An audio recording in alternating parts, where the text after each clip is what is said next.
여전히 사랑하고 계시죠? 예, 사랑하고 계실 겁니다. 믿습니다. 사랑이라는 단어를 국어 사전에서 찾아보면 여러 가지 뜻이 나옵니다. 사전에 보면요, 이런 뜻인데 어떤 사람이나 존재를 몹시 아끼고 귀중히 여기는 마음이라는 뜻이 있고, 또 남을 이해하고 돕는 마음이라는 뜻이 있고요. 또 남녀 간에 느끼는 감정이라는 뜻을 가지고 있습니다. 사랑이라는 단어는 이처럼 듣기에 좋고 또 다양한 뜻을 가지고 있는 거죠. 하지만 사랑을 해보셨으니까요. 사랑하는 건 어떠십니까? 다 좋으십니까? 사랑해보셨죠? 예. 사랑은 어렵기도 합니다. 누군가를 사랑하면 사랑하기 때문에 힘을 얻기도 하는데 사랑 때문에 눈물을 흘리기도 합니다. 그래서 누군가는 노래를 불렀죠. 사랑은 눈물의 씨앗인가 봐요. 예. 사랑하면 좋은 것이지만 또 사랑은 쉬운 것도 아닙니다. 사랑하면 상처도 받기 때문입니다. 상처를 받지 않으려면 사랑하지 않으면 되는데, 그래서인지 요즘 세태는 평생 사랑하지 않기로, 혼자 살기로, 독신으로 살기로 마음먹는 사람들도 있다고 합니다. 서로 그냥 무관심하고 나만 편하게 한번 지내보자라고 생각하는 세태가 요즘에 많이 이렇게 늘어나고 있다고 합니다. 하지만 선택할 수 없는 사랑이 있습니다. 선택할 수 없는 사랑. 부모와 자식의 관계에서 만들어지는 필연적인 사랑입니다. 자식의 입장에서는 부모를 선택하지 않았습니다. 그런데 부모의 입장에서도 이런 자녀가 나올 줄은 몰랐습니다. 자녀들은 부모 탓을 하는 걸 당연하게 여기는데 부모 역시도 자녀가 이렇게 클 줄은 몰랐습니다. 서로가 좋아서 선택하고 원하는 대로 상대방에게 비춰지는 건 아니라는 뜻입니다. 부부 관계는 서로가 좋아서 만났습니다. 굉장히 심각하신데요. 좋아서 만났지 않습니까? 좋아서 만났습니다. 그런데도 사랑이 참 힘들죠.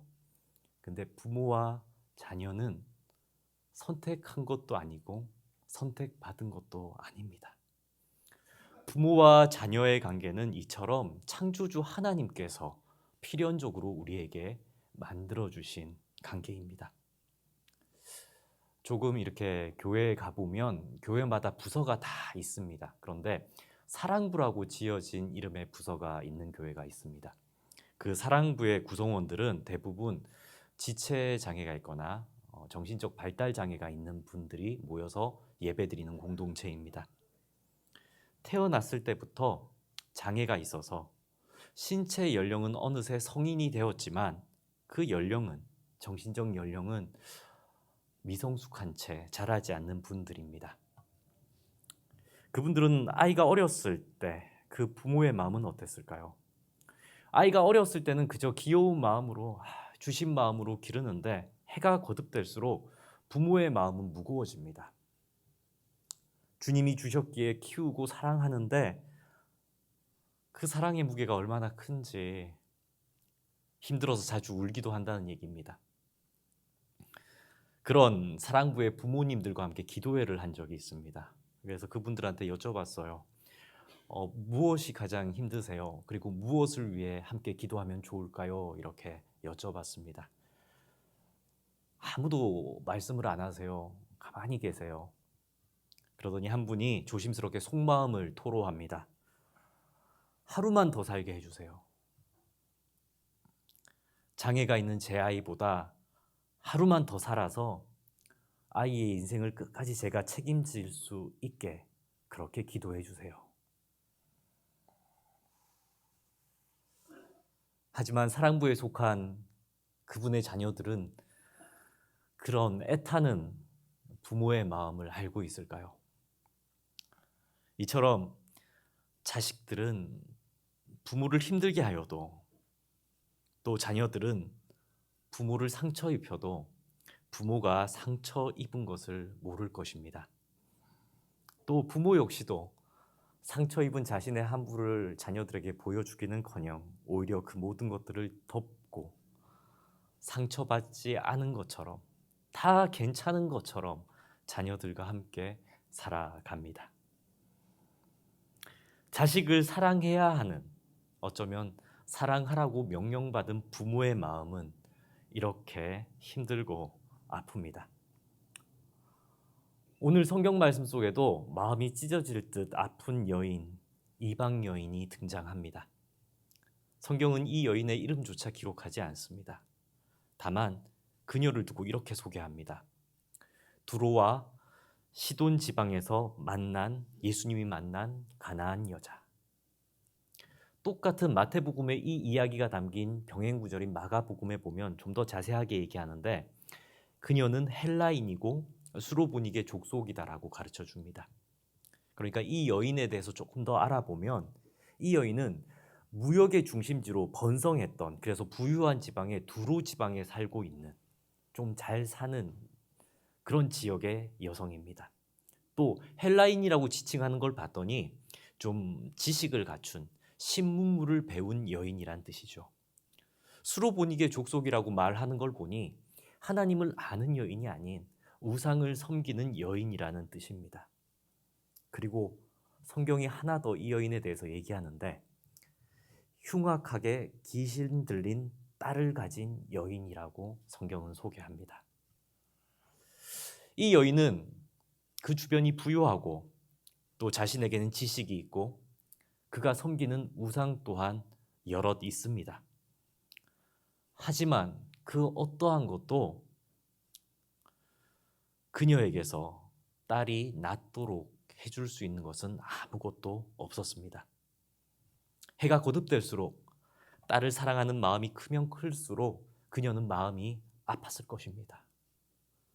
딸을 위해서 어떻게 해야 하나? 딸의 치료를 위해서 그녀가 가진 재산이라거나 그녀가 가진 지식, 또한 그녀가 믿는 어떠한 우상들도 도움이 되지 않습니다. 점점 그녀는 자신의 생의 날이 마감되어질수록 딸을 위한 걱정 때문에 노심초사하였을 것입니다. 그러던 그녀가 소문을 듣습니다. 예수 그리스도에 대한 얘기입니다. 예수님은 병자를 낫게 하시는 분이시다. 예수님은 그를 찾는 자에게 자비하신 분이시다. 예수님은 죽은 자도 살린 분이시다라는 소문을 듣습니다. 이제 그녀에게 예수님은 마지막 남은 희망입니다. 사랑하는 딸을 고칠 수 있는 유일한 희망이 바로 예수 그리스도죠. 그리고 때마침 이방 땅으로 그 예수 그리스도께서 오셨다는 소문을 듣게 됩니다. 여인은 주저없이 예수님을 찾아가서 이렇게 소리칩니다. 마태복음 15장 22절 함께 봉독합니다. 가나안 여자 하나가 그 지경에서 나와서 소리질러 소리질러 이르되 주 다윗의 자손이여 나를 불쌍히 여기소서 내 딸이 흉악하게 귀신 들렸나이다 하되. 아멘. 여인은 예수님께 가서 아뢰고 있습니다. 자신의 딸이 귀신 들렸다고. 예수님, 불쌍히 여겨주세요. 제 딸이 귀신 들렸습니다. 그런데 성경에 이렇게 자세히 들여다보면 아마 예수님이 이방 땅에 왔으니까 수많은 사람들이 몰려들었을 겁니다. 수많은 군중에 파묻혀서 소리가 들리지 않자 그 여자는 어떻게 합니까? 소리 질러서 주 다윗의 자손이여 불쌍히 여기소서 내 딸이 흉악한 귀신 들렸나이다 소리를 지르고 있습니다. 주변의 사람들이 다 쳐다볼 겁니다. 저 여인의 딸이 귀신 들렸구나. 어떤 이들은 그녀를 아주 불쌍하게 쳐다보기도 하였을 겁니다. 그 여인의 수치와 모멸감, 하지만 예수님한테 꼭 얘기해야 한다는 간절한 마음, 그것이 바로 그 여인의 심정이었을 겁니다. 그런데 이렇게 부르짖는 여인의 마음에는, 또 여인의 이 기도문에는 하나 우리가 주목해야 할 구절이 있습니다. 이 여인이 예수 그리스도를 부를 때 나를 불쌍히 여기소서라고 고백한다는 사실입니다. 이것이 바로 나를 불쌍히 여기소서의 기도입니다. 여인은 예수님 앞에서 주변에 사람들이 아무리 많아도 자신의 체면을 내려놓았고 또 주위의 시선을 의식하지 않았습니다. 자신의 자존심도 내려놨습니다. 주님, 딸이 아픕니다. 주님, 딸이 아픕니다. 나를 불쌍히 여기소서. 나를 불쌍히 여기소서. 나를 불쌍히 여기소서. 이 여인의 나를 불쌍히 여기소서 하는 이 외침에는 예수 그리스도를 바라보는 그녀의 마음이 잘 담겨져 있습니다. 우리는 때로는 기도하면서 하나님과 거래하려는 경향이 있습니다. 하나님과 거래하려는 거죠. 주님, 나의 기도를 들어주시면 저 역시 하나님한테 이렇게 하겠습니다 라는 겁니다. 당시 여인은 우상 숭배 문화 속에 살고 있습니다. 우상 숭배는 어떤 것입니까? 거래하는 종교입니다. 거래하는 종교. 우상 숭배는 그 우상을 어루고 달래는 것입니다. 우리가 잘 아는 소위 무당집에 가면 어떻게 합니까? 점을 봅니다. 안 가보셨죠? 예, 가면 점을 봅니다. 점을 보는데 점을 보고 나서 대부분 어떻게 얘기합니까? 예, 좋지 않은 것들을 예견하고 그것을 막기 위해서는 부적을 사거나 비싼 굿을 해야 된다고 얘기합니다. 이게 무슨 행위입니까? 그것을 막기 위한 귀신을 돈을 주고 사고 귀신과 거래하자는 행위입니다. 귀신을 굿으로 어루거나 달래어서 그것으로 당신의 미래에 있을 나쁜 일들을 막을 수 있다는, 거래하는 바로 인간 중심의 신관입니다. 이게 바로 우상숭배죠. 어쩌면 이러한 거래하는 종교의식, 샤머니즘과 같은 이러한 의식이 우리의 기도 속에도 녹아있지는 않으십니까? 이 이방 여인은 우상 숭배하는 시절임에도 불구하고, 그러한 지역임에도 불구하고, 거기에 물들어 있었음에도 불구하고 자신의 모든 것을 다 그냥 내려놓습니다. 예수님, 제 딸 고쳐주시면 이거 해드릴게요 라고 예수님과 동등된 입장에서 말하지 않습니다. 불쌍히 여기소서. 나를 불쌍히 여기소서. 그리고 그 구절 앞에는 뭐라고 고백합니까? 주 다윗의 자손이여, 내 삶의 주인이시여, 내 삶의 왕이시여. 하나님의 아들로서 예수 그리스도를 인정하고 그분을 높이면서 부릅니다. 예수 그리스도를 저 하늘 위에 지존하신 존재로, 아주 높으신 존재로 인정하면서 저는 하나님에게 그런 긍휼하심을 입을 수밖에 없는 연약한 존재라고 낮은 자의 모습으로 꿇어 엎드려서, 아주 납작 엎드려서 기도하는 모습을 보여주고 있습니다. 우리는 기도하실 때 어떻게 하십니까? 기도하실 때 우리의 마음은 어떠합니까? 간절한 기도는 올리지만 혹시 지성이면 감천이다라는 식의 우리의 기도를 이렇게 하면 하나님도 들어줄 수밖에 없어라는 마음으로 혹 기도하고 있지는 않으십니까? 혹은 귀신을 어루고 달래는 것처럼 하나님을 그렇게 경박히 여기고 기도하고 있지는 않으십니까? 이 정도 내가 기도했으면 하나님도 들어주셔야 하지 않습니까? 라면서 분을 바라는, 따지듯이 하는, 하나님 이쯤 했으면 하나님도 움직이셔야죠 라면서 우리의 중심적 태도로 혹 기도하고 있지는 않으십니까? 사랑하는 성도 여러분, 기도는 하나님 앞에서 나를 한없이 낮추는 시간입니다.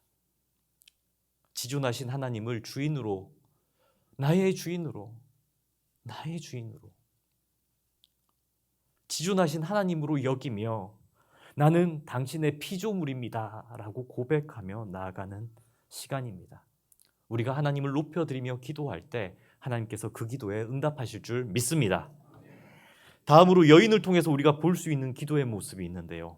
이 두 번째 모습은 기도는 누구의 믿음인가를 따지지 않고 응답된다는 사실입니다. 여인이 기도합니다. 누구를 위해서 기도합니까? 네, 누구를 위해서 기도합니까? 예, 딸을 위해서 기도합니다. 딸을. 그죠? 이 딸은 결국에는 어떻게 되죠? 고침을 받습니다. 그런데 딸의 믿음으로 고침받은 것입니까? 아니면 이 여인, 어머니의 믿음으로 기도해서 고침받은 것입니까?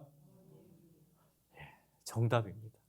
어머니의 믿음으로 기도해서 딸이 고침받는 겁니다. 우리는 기도를 하다가 종종 기도를 멈추고 싶을 때가 있습니다. 기도 그만해야 되겠다라는 거죠. 아니, 자기가 기도해야지. 남이 기도해 준다고 기도가 이루어지겠냐라는 의심이 우리의 마음속에 들어올 때입니다. 아니, 나는 이렇게 열심히 기도하는데 당신은 그렇게 해서 하나님이 기도 잘 들어주시겠다 하는 그러한 인간의 감정이 우리의 마음속에 들어올 때입니다.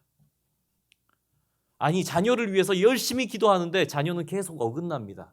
그 모습을 보면서 저러니 기도가 응답될 리가 있나? 아이를 나무랄 때 기도를 그만두고 싶습니다. 자기 신앙은 자기가 해서 자기가 지키는 것이지 남이 억지로 기도한다고 이루어지지 않아라는 그런 생각이 들 때입니다. 야고보서 말씀인데 함께 봉독합니다. 너희 중에 병든 자가 있느냐? 그는 교회의 장로들을 정할 것이요 그들은 주의 이름으로 기름을 바르며 그를 위하여 기도할지니라. 믿음은 기도의 방법을 구원하리니 주께서 그를 일으키시리라. 아멘. 이 말씀에 보면 뭐라고 기록되어 있습니까? 희망이 보이지 않습니까?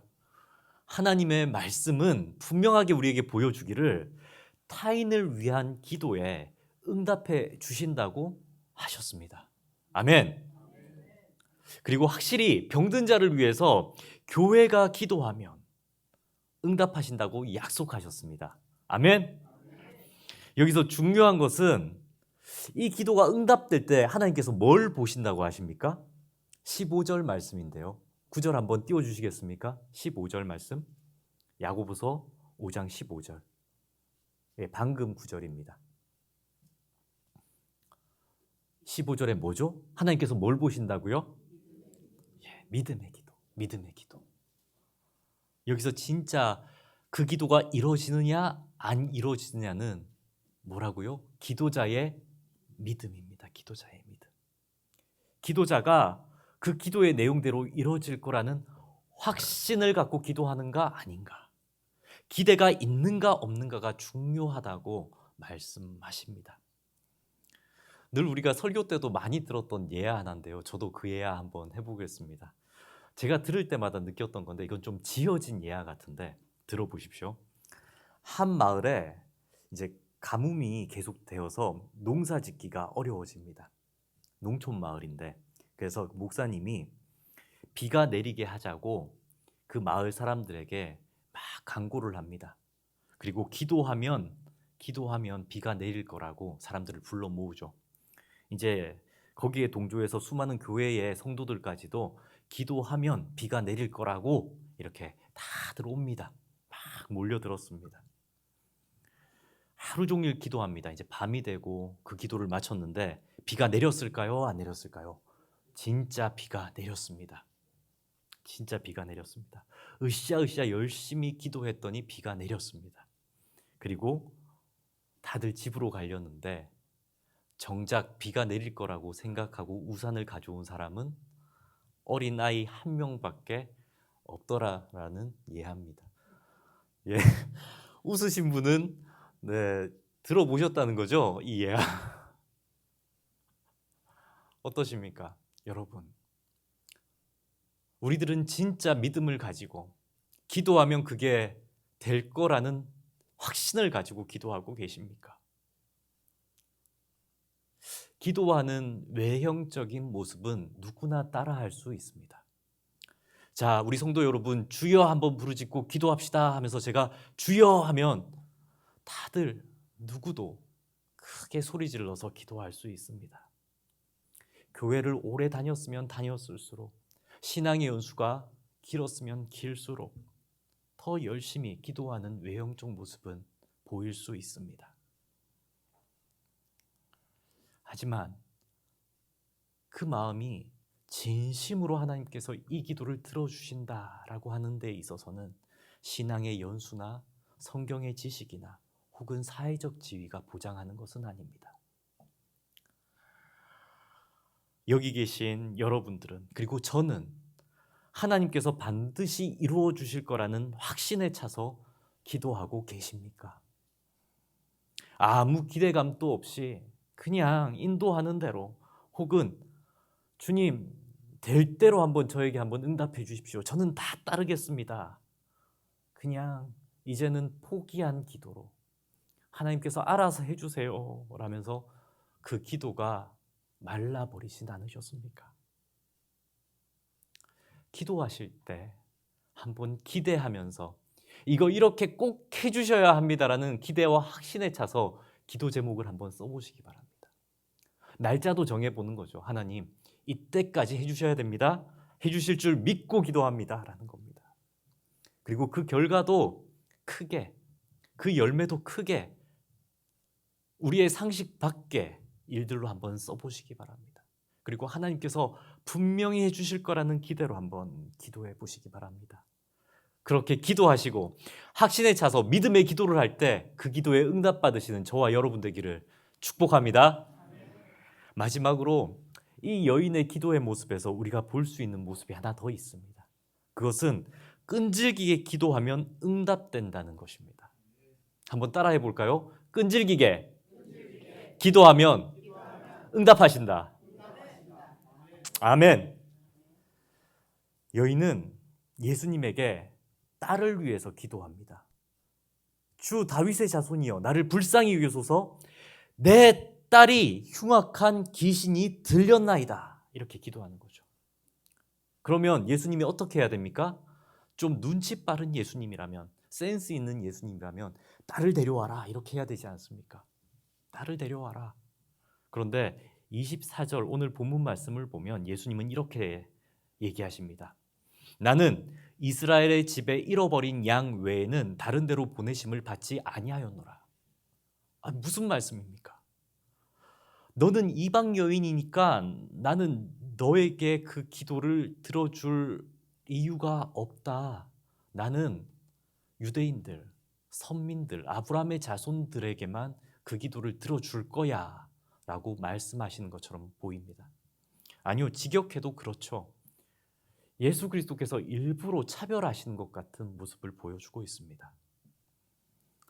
여러분들, 만약에 예수님이 여기 나타나셔서 너무 좋아서 우리가 예수님 저 이 기도 있습니다, 이거 좀 들어주세요 라고 했는데 예수님이 너는 안 된다, 너는 안 되고 저기 좀 목사 정도는 돼야 내 기도 들어주지, 이렇게 얘기하시면 어떻겠습니까?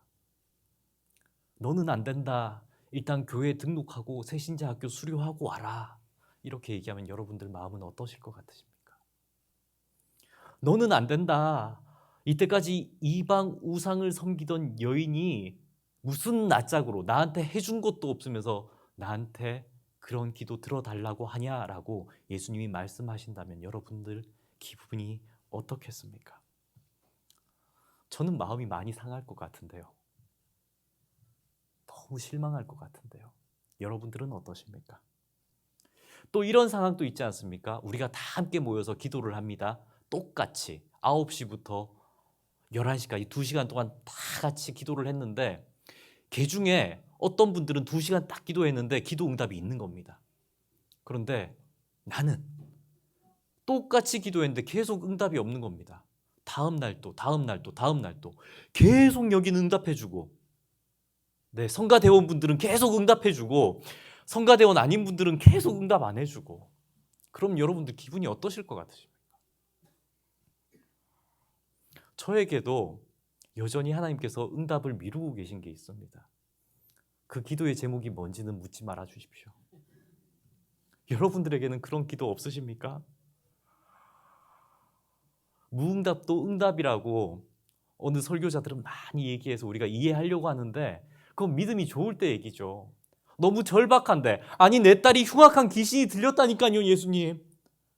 다 고쳐줬다면서요. 왜 내 딸은 안 고쳐주십니까? 이렇게 나왔는데 너는 안 된다.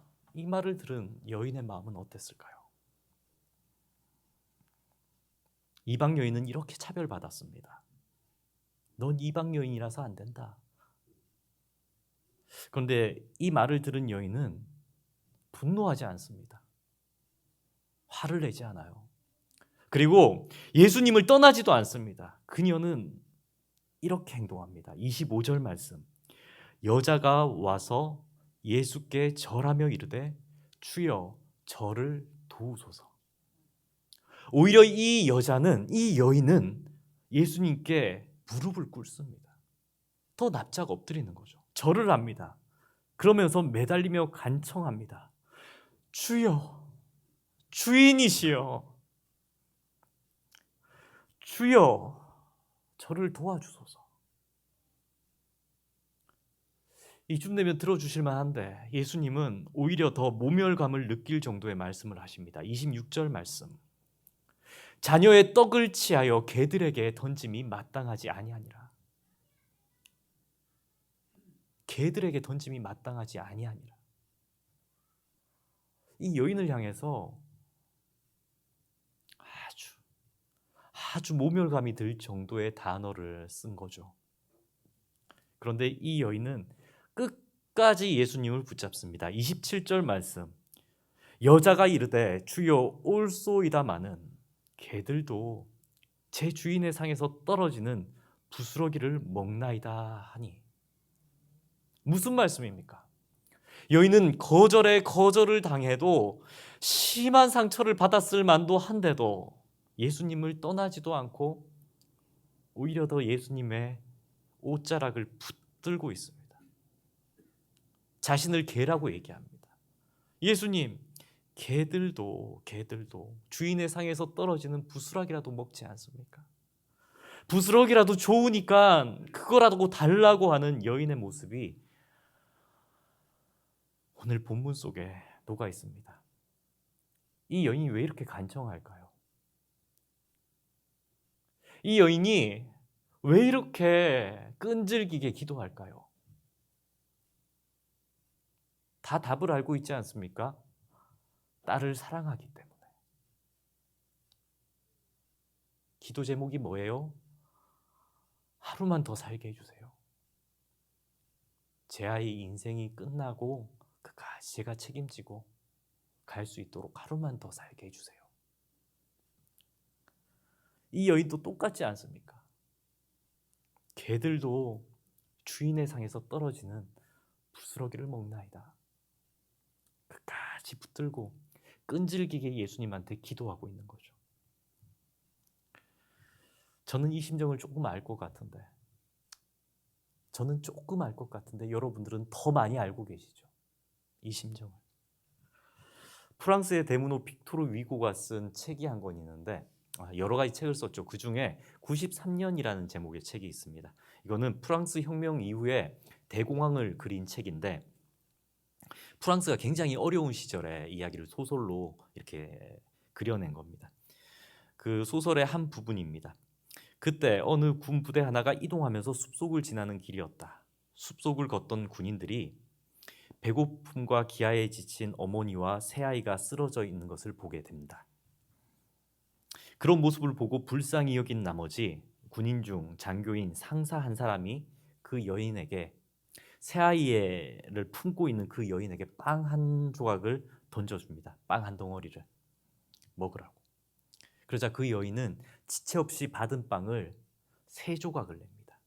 그리고 새 아이들에게 공평하게 나눠줍니다.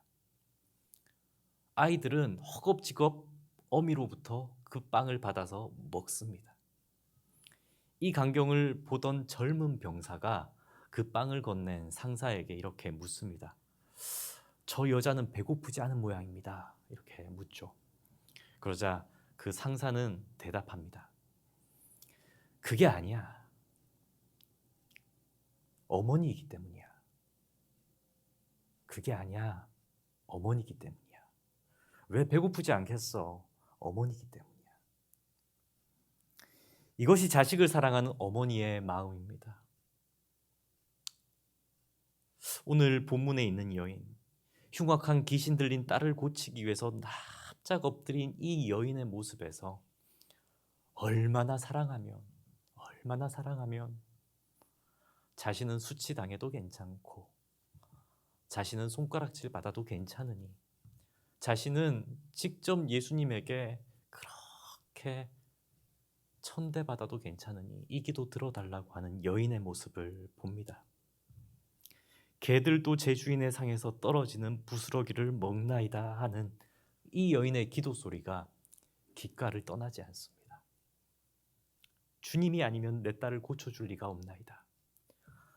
세상의 풍요도 고치지 못했고 헬라의 지식도 이 아이를 고치지 못했고 내가 따라다녔던 수많은 우상도 내 딸아이를 고치지 못했나이다. 그러나 주님은 하실 수 있지 않습니까? 라고 생각하며 믿으며 기대에 차서 그 예수님을 붙들고 늘어지는 여인의 모습이 그려집니다. 우리는 사랑하는 사람들을 위해 기도합니다. 어떠한 모습으로 기도하고 계십니까? 우리는 기도할 때 너무 쉽게 기도를 포기하고 있지는 않습니까? 마태복음 7장 11절 말씀입니다. 함께 봉독합니다. 너희가 악한 자라도 좋은 것으로 자식에게 줄 줄 알거든 하물며 하늘에 계신 너희 아버지께서 구하는 자에게 좋은 것으로 주시지 않겠느냐. 아멘. 이미 하나님께서는 또 예수님께서는 말씀하셨습니다. 악한 자라도 자식에게 좋은 걸 줄 줄 아는데 하늘에 계신 하나님께서 너에게 좋은 것으로 줄 줄 모르느냐 하는 거죠. 기도하면, 간청해서 기도하면 그 결과는 하나님께서 좋은 것을 주신다라고 말씀하셨습니다. 아멘. 이 여인의 결말도 한번 보십시오. 오늘 본문 말씀 28절입니다. 함께 봉독합니다. 이에 예수께서 대답하여 이르시되 여자여 내 믿음이 크도다. 내 소원대로 되리라 하시니 그때로부터 그의 딸이 나으니라. 아멘. 여자여 내 믿음이 크도다. 네 소원대로 되리라 하시니 그때로부터 그의 딸이 나으니라. 아멘. 아멘. 사랑하는 성도 여러분, 오늘 본문 속에는 딸을 사랑해서 기도하는 어미의 모습이 그려져 있는데 그래서 응답받는 어머니의 모습이 그려져 있습니다. 우리는 이 어머니의 기도의 모습을 보면서 세 가지 기억해야 합니다. 첫 번째는 불쌍히 여기소서 하는 겸손한 기도의 태도. 두 번째는 기도는 누구의 기도인가를 따지지 않고 응답되는 믿음의 기도는 응답된다는 것. 그리고 세 번째는 끈질긴 기도는 반드시 응답하신다는 모습입니다. 5월은 가정의 달입니다. 가정의 달. 다들 사랑하는 가족들을 위해서 정성을 다하고 계신 줄 압니다. 좀 서프라이즈한 그러한 선물을 하기도 하고 또 아내는 남편을 위해서 자녀를 위해서 따뜻하고 풍성한 늘 그렇지만 그것보다도 더 스페셜한 뭔가를 이렇게 선물하기도 하죠. 여러분들이 생각하기에 가장 좋은 선물은 무엇입니까? 우리 여기 성도님들이 생각하기에 내가 해줄 수 있는 가장 좋은 선물은 무엇입니까? 어떤 건가요? 가방이요? 세상의 명품을 다 선물해도 그 마음은 공허할 수 있습니다. 자녀에게 아무리 많은 유산을 남겨주어도 그 자녀의 인생을 책임지지 못합니다. 하지만 제가 하늘의 비밀 하나를 가르쳐 드리겠습니다. 기도입니다. 기도. 하나님한테 내 사랑하는 사람을 맡긴다는, 하나님한테 내 사랑하는 사람을 부탁한다는 기도입니다. 수줍게 우리가 선물을 건넬 수 있습니다. 마음의 정성을 가득 담았는데 건넬 때는 무신경하죠. 남편이 아내한테 얘기합니다. 저기 한번 열어봐라, 뭐 이렇게 하는 거죠. 경상도 사람은 그래요. 저기 한번 가봐, 뭐 이런 거죠. 그럼 거기 선물이 하나 있죠. 그런데 그런 거 말고 여러분들 사랑하는 사람의 손을 잡고 기도해 준 적이 있으십니까? 나 너한테 최고의 선물을 해주고 싶어 하면서 손을 꼭 잡고 하나님께 진실되게 기도해 준 적이 있으십니까?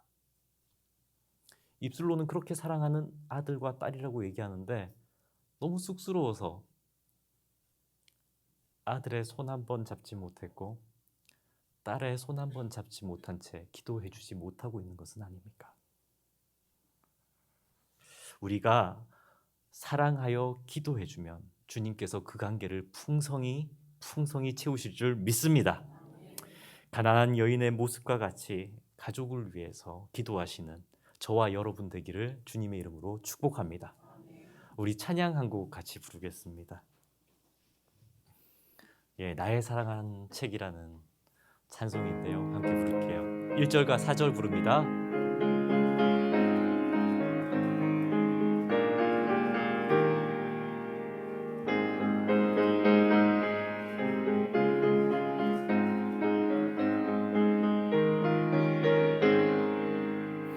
나의 사랑하는 책 비록 헤어졌으나 어머님의 무릎 위에 앉아서 재미있게 듣던 말 그때 일을 지금도 내가 잊지 않고 기억합니다. 귀하고 귀하다 우리 어머니가 들려주시던 재미있게 듣던 말 이 책 중에 있으니 이 성경 심히 사랑합니다. 그때 일은 지나고 나의 눈에 하나오 어머니의 말씀 기억하면서 나도 시시때때로 성경 말씀 읽으며 주의 뜻을 따라 살려 합니다. 귀하고 귀하다 우리 어머니가 들려주시던 재미있게 듣던 말 이 책 중에 있으니 이 성경 심히 사랑합니다. 아멘. 기도하겠습니다.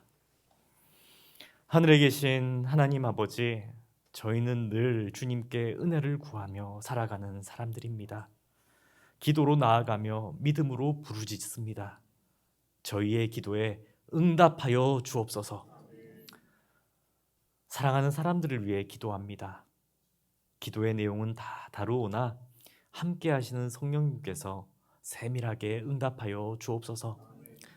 사랑하는 이를 위해 더욱 기도에 힘쓰게 하시고 가정의 달을 보내는 저희에게 참된 웃음을 주는 것이 무엇이고 참된 행복을 주는 것이 무엇인지를 깨달아 알게 하여 주옵소서. 이 모든 간구 우리 주 예수 그리스도의 이름으로 기도드립니다. 아멘.